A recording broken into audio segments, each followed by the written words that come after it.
Welcome to Bridging the Gap to Connections, the talk show, where we begin by sharing your stories and spotlighting your shine.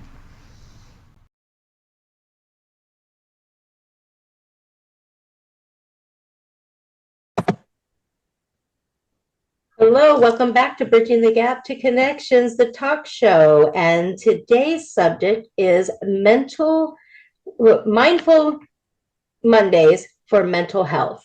What we're talking about today is I'm bringing back onto the show Sam Mitchell, the opportunity to speak with someone who actually has autism, has his own podcast out there called Autism Rocks and Rolls, and actually begin diving into some quick questions that may help you if you are dealing with anything in your life that you may not know how to handle, but from the perspective of someone who's already dealing with the same thing.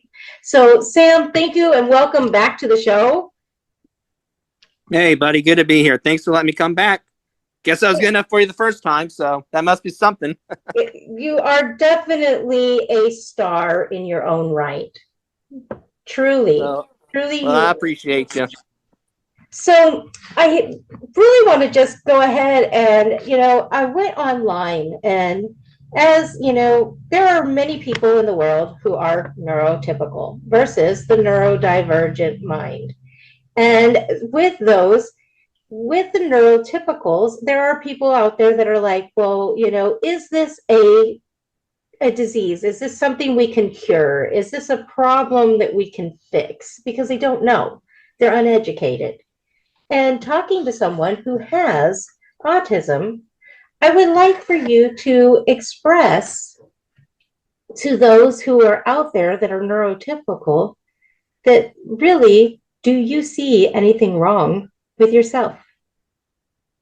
No, I see myself actually more advanced sometimes than other people because of the way I think and how I perceive actions and words, because I just take it in and I try to do something with it if I can.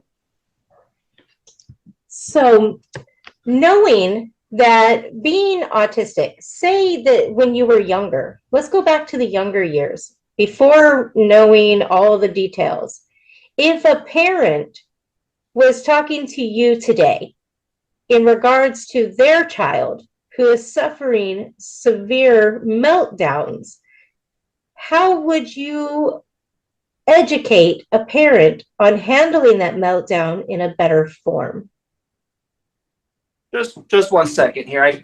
I got someone who will give you a better answer than I could because I'm not a parent.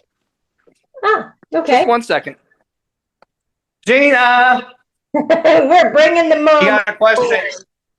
Yeah, you got a question to answer because you're our parent. I'm not. So here you go. Hey, hi. Hello. Hi, Gina. How are you doing, hon? Good. How are you? I'm doing great. I'm Darla Williams. I'm the host of Bridging the Gap to Connections. So we have an introduction. So you are Gina. You are the mom. I asked in regards to if a parent is dealing with a youngster and they are having a meltdown, what type of suggestions can you give to a young mother who is now learning that their child has autism or hasn't learned yet, but they're seeing that there's something going on? What kind of advice can you give that would help a young parent in regards to working with a child who has autism? Yeah, that's a great question. I guess my first thought is you have to be really good at determining whether it's a meltdown or if it's a tantrum, because there's two very different things. A tantrum is more of they didn't get their way and it'll be over pretty quick. I mean, maybe not, but it's not related to sensory overload. And then a meltdown is a tantrum, maybe with a 2, 3, 4, 5-year-old exactly controllable, but they learn to control it, with like the help of parents. But a meltdown is not controllable for the person. It is an absolute sensory overload, and they cannot help it. So if they've been diagnosed with autism and something sets them off, if I'm just trying to think of with Sam, I can think of one time he was supposed to eat lunch with the teacher in the second grade, and on Fridays, because he had been good and that was their treat. Well, then she was unexpectedly absent, and that totally messed up his routine, and he had a total meltdown, got under the table.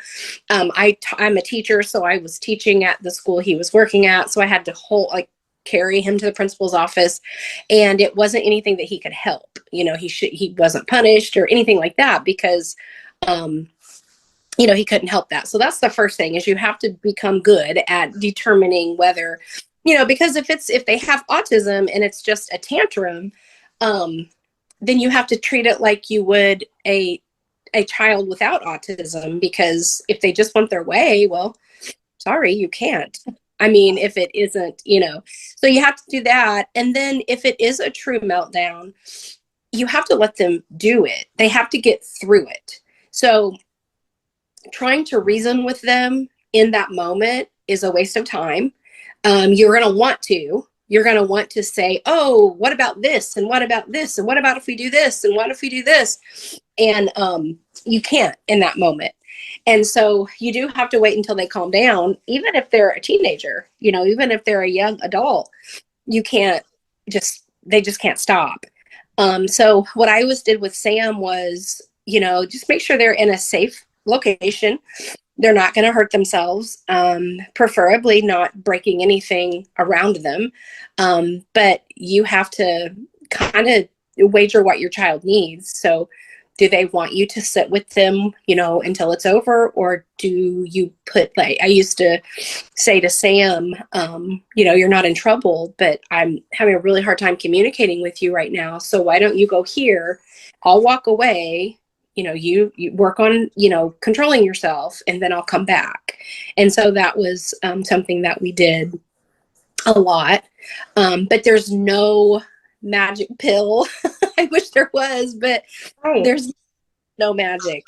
You have to, like, here's the beginning of the meltdown. You got to the only way to be done with it is through it.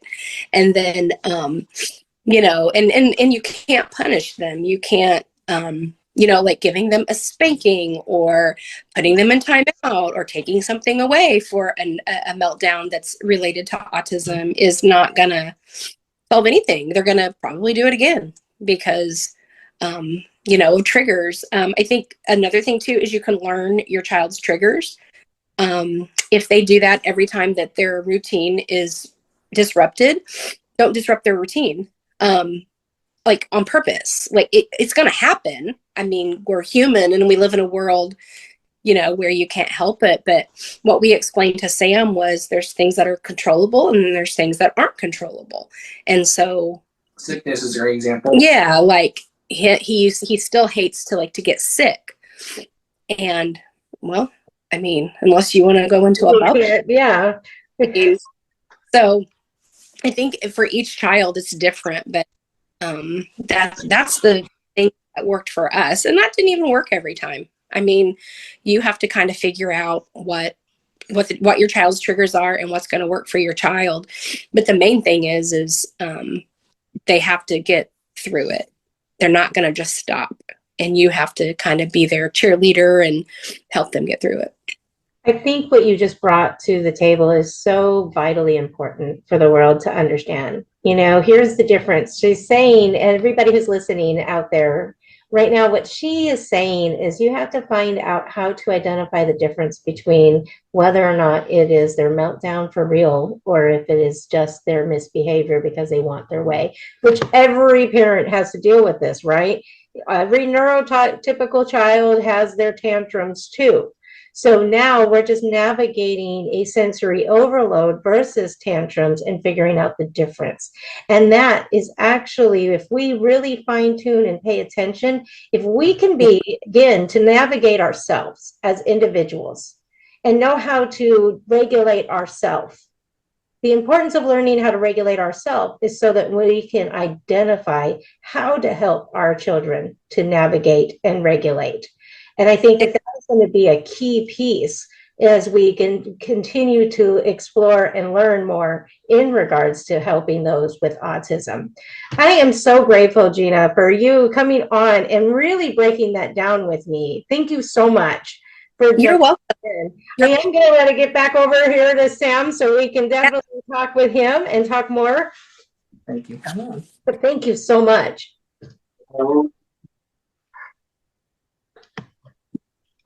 That was awesome. Thank you for actually bringing us to an expert. She's had plenty of experience. So, Not a problem. I figured, well, I'm not a parent, so we better get that from a parent perspective. well, now I know how to. So, in your experience, we're going to go in a whole different avenue now. Let's talk about you and your autism and exercise. How can you suggest to others who have autism how to begin getting into a routine for exercise? Because you've done some sports, which makes it where you have to get yourself in order. Well, I'll be honest, I didn't do a lot of sports, but I did do some taekwondo. And in my view, the taekwondo gave me structure.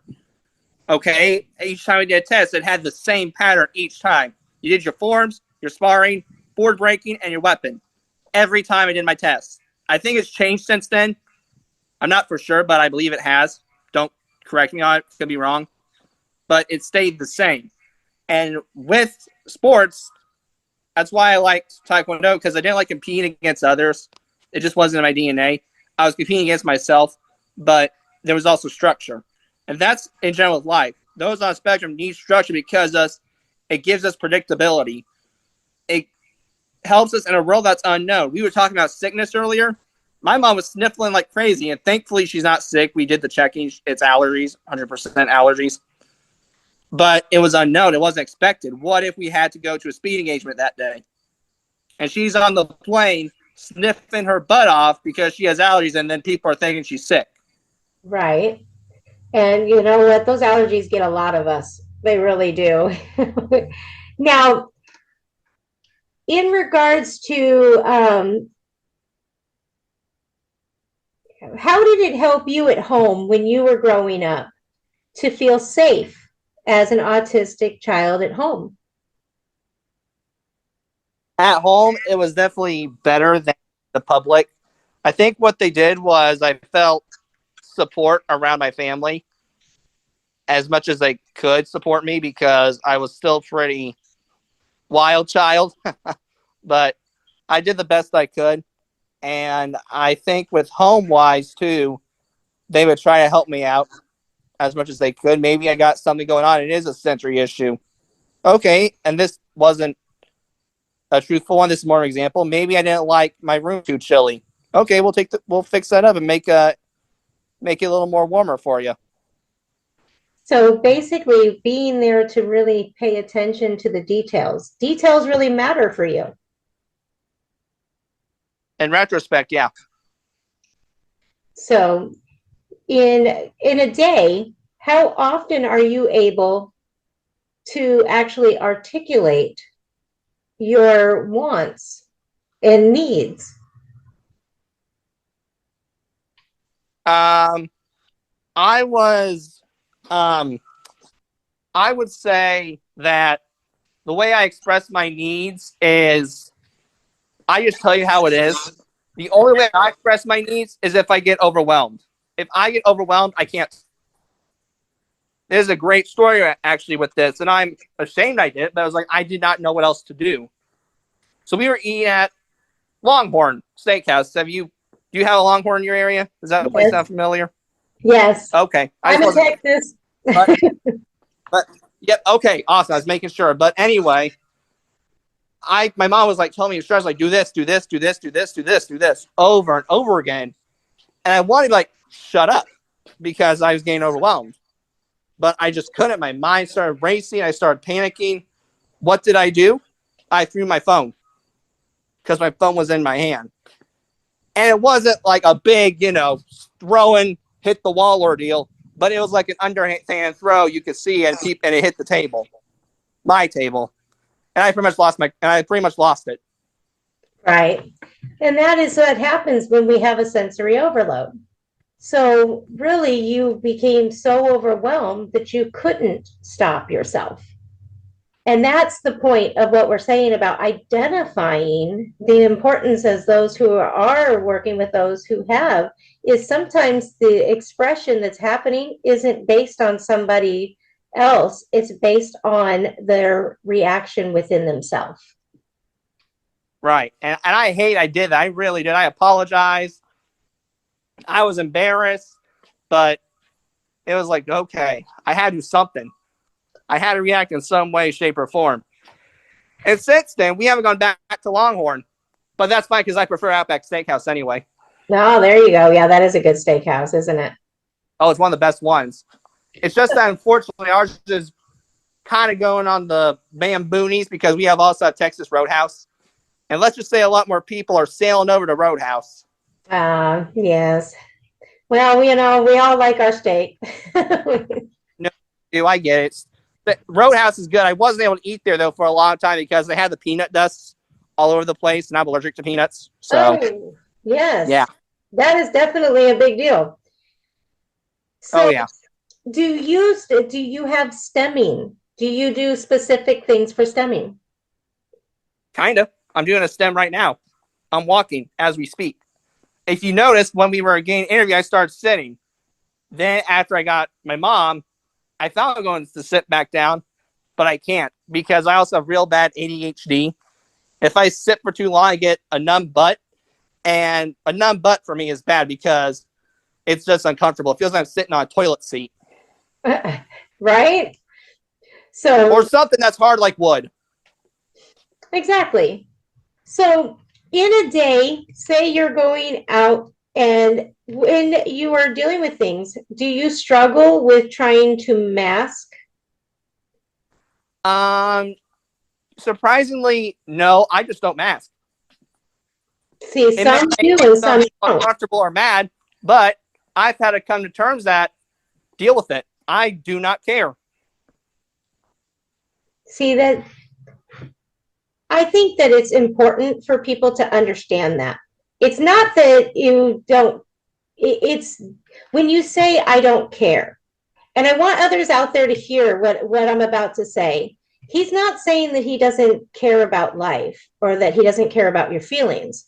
He's saying that he can no longer care about the effects of it and hiding himself because he has to be true to himself. That's what he's really saying. He needs to be true to himself. And when I had to be at some point a Hulk Hogan turning heel and saying, "You can stick it, brother." Now I'm not going around and telling people clearly you can stick it. I'm not the first guy right off the bat to say you can stick it. right. But if I have to do what I have to do to survive, I will tell you, you can stick it where the sun don't shine. Exactly. But that's you having a self-expression so that you can actually process that out. I think that that is a good thing for you to have. And I think it is. I do apologize. That sign account harsh, but I'm also very blunt, and I'll tell you how it is. Right. Which we identified when we first started talking. You were like, well, you'll either like me or not because I'm going to be blunt. Really, is basically when we first started talking, because you did tell me that you are very blunt and to the point, which is, I think it's a blessing to be that, because then there's no hidden agendas. And I think what would you say in regards to those with autism? I don't think autistic people have hidden agendas. They're going to tell you exactly what they think. What do you think? I think that we don't have any hidden agendas because we're authentic. We're real. I mean, let me put it this way. When a lot of people make friends, they have to worry about, oh, are they going to stab me in the back? Are they going to kidnap me, hold me for ransom, that's not us. Okay. The reason why I want to be your friend is I want to be your friend. And I'm very direct at it. They're at a point where I could tell, I don't know. I'll just say it straight up. I'll say, all right, here's the reason why I'm talking to you. I'm not here to hold you for ransom, kidnap you, or do any of those negative things in life. I literally just want to be your friend. Exactly. And if I would have done that, I would have done right off the bat. Right. Like I'm not saying I will never do that. This is just, if someone on the spectrum was going to kidnap someone, they would do it immediately. They wouldn't play the BS game any discussion. and wait to It would kidnap just someone. be done. You're right. If that was going to happen, it would just be done. There would be no inner discussion. However, it was the way you process that. You were saying that you're so authentic, you wouldn't be able to have a hidden agenda, which is, I think, is one of the most beautiful things about those with autism. So one of the most beautiful things about you as a soul, as a person, is that you are not able to be anything but yourself. And I think that with the world could find a way to choose to be more themselves in every way, I think the world would be a better place. I Right. think your condition, or whatever we want to call it, your different ability in life is what I'm calling it. I think your different ability is actually setting a great example to those in the world to know how to finally tune in and be themselves.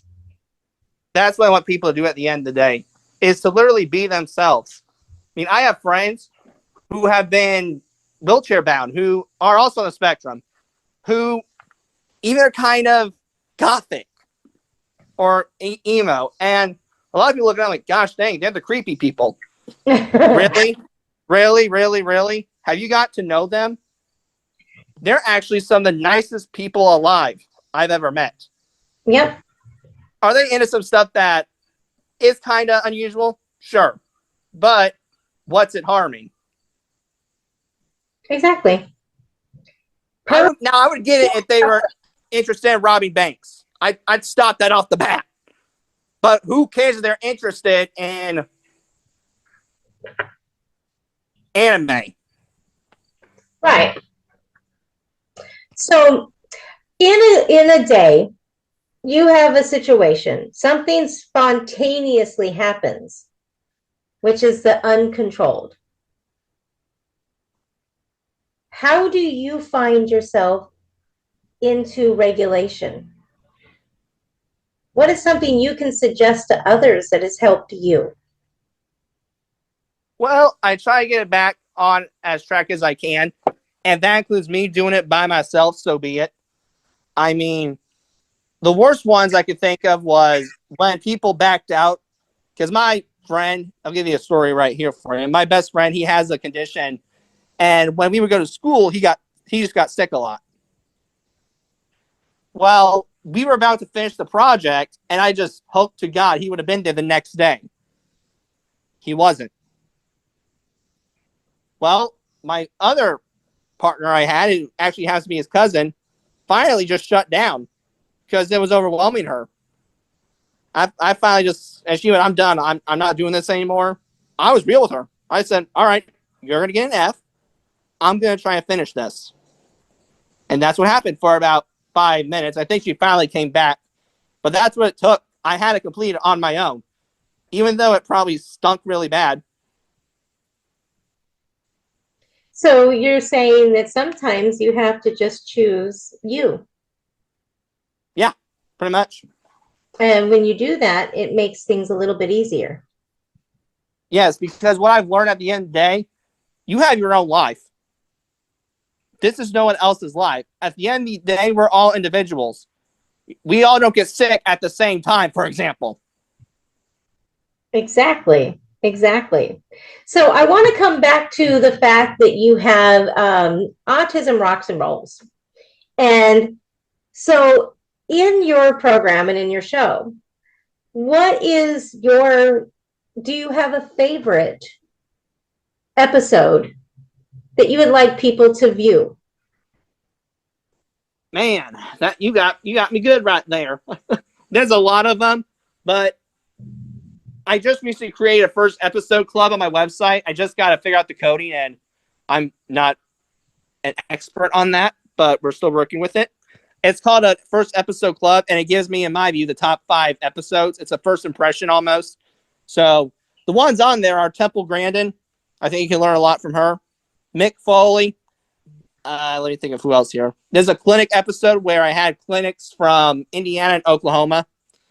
I also had on there pinball. It talks about pinball, what it's like to have a pinball brain, as I call it, because I compared pinball to autism. And then also my recent episode, Jake Egger, he was the director of Springbrook Autism Behavioral Health. Well, he is the director of education. And it's pretty much an autism clinic as well. But what they do there is just phenomenal. So if you had to check out an episode, I would recommend one of those 5 as a starter. Perfect. Now, we're getting close to the end again because a half hour goes by rather fast. And I could literally spend all day talking about this stuff because it is so vitally important to get information out there to the public for people to understand. So if you could share a tip to help those who are struggling right now to regulate themselves, what kind of tip would you give to them? To regulate, I would just say find what helps you. It might be something crazy out of the bat, but you have to do it, period, for your survival. Now, you got to stop if it's going to cause someone to die, cause someone to get hurt, or cause someone to bleed. That's where you cross the line. But if it doesn't involve those 3 ideas and you don't have to check any of those off the checklist, go for it. So I know my uncle has spent a lot of time out in the woods. That's his coping mechanism. Whether it's hot or cold, and I can never do that because I hate the cold, but that's his regulation. Who cares? Go in the woods. Your time. Totally get it. My way of regulation is I pretty much do it with or without you. Okay. You don't like it? Too bad. Because that's my way of regulating. But no one, again, I stop it at that line. I do have some self-respect to stop at the bleeding, the dying. that right there. I like how you said that. You have your own self-respect. I like how you said that. I really want people to hear that. When we begin self-identifying, self-regulating, and literally truly building a understanding of ourselves, we can then begin to have self-respect. And when we have self-respect, we can stop ourselves from things that we don't want to do. Can I sit with you for a second and do a quick technique that I have found that helps me? Okay, does this include having to sit too, or just you? Just when you are by yourself, when this happens. Sure. Oh, okay, yeah, light her away. So say that you are getting out of sorts. Things are starting to run inside your mind. Things are going really fast, right? Mm-hmm. That's what starts it. When you start feeling that, if you can take your finger and your thumb and put them together like this. I'm doing it right now with you. So like this. And imagine or tap your opposite foot at the same time. And hold that. Hold on a minute. I have a hard time my left and right still. Yes, Right. Yeah, I still passed kindergarten. Go figure. So whatever hand you did your finger and your thumb together, do the opposite foot. Tap it. And take a deep breath. I'll give it a try, but my problem is when I do actions, it ramps me up more. Okay. But that is something I've learned for myself that helps me to regulate. But I'm also open to trying things. I will definitely give that a try. But so that is what one of the suggestions that I can give to the world today. And I hope, Sam, that it helps you. And if not, that's okay too. You know, we're all here to help one another grow. So Right. when is your next, when's your show coming out for Gina Mitchell, or the Gina show. Mitchell? Well, we're gonna try hopefully to film sometime this month. That's kind of a TBA, but it's gonna come out this month. Period. I know that. I just can't give you a date, buddy. I really can't, and I apologize for that. But No, you're fine. You're with fine. our schedules, it's bonkers. Well, I just wanted to give you another shout out and let you have some other opportunity to come on the show. And, you know, we have one more episode that we're going to be doing coming up soon. Yeah, I And think it's Thursday, so I'm looking forward to it. And we will go and dive into, can you help me out, Sam? Can you give me some more specific questions that you would like me to address? Well, I'm pretty laid back. It really depends on what the topic is about on Thursday. Okay. Well, it's we're covering things on Thursday would be Therapeutic Thursdays, which is all about how to regulate talking You about want direction? I'll give you something that might be kind of not off the bats, but what self-therapy is and what I did for self-therapy. Because I'll be honest, from a personal standpoint, I'll just give you a little preview. Therapy did not work for me. I did a lot of self-therapy. We can go into that more once Thursday hits. perfect. That sounds like a great place to dive into.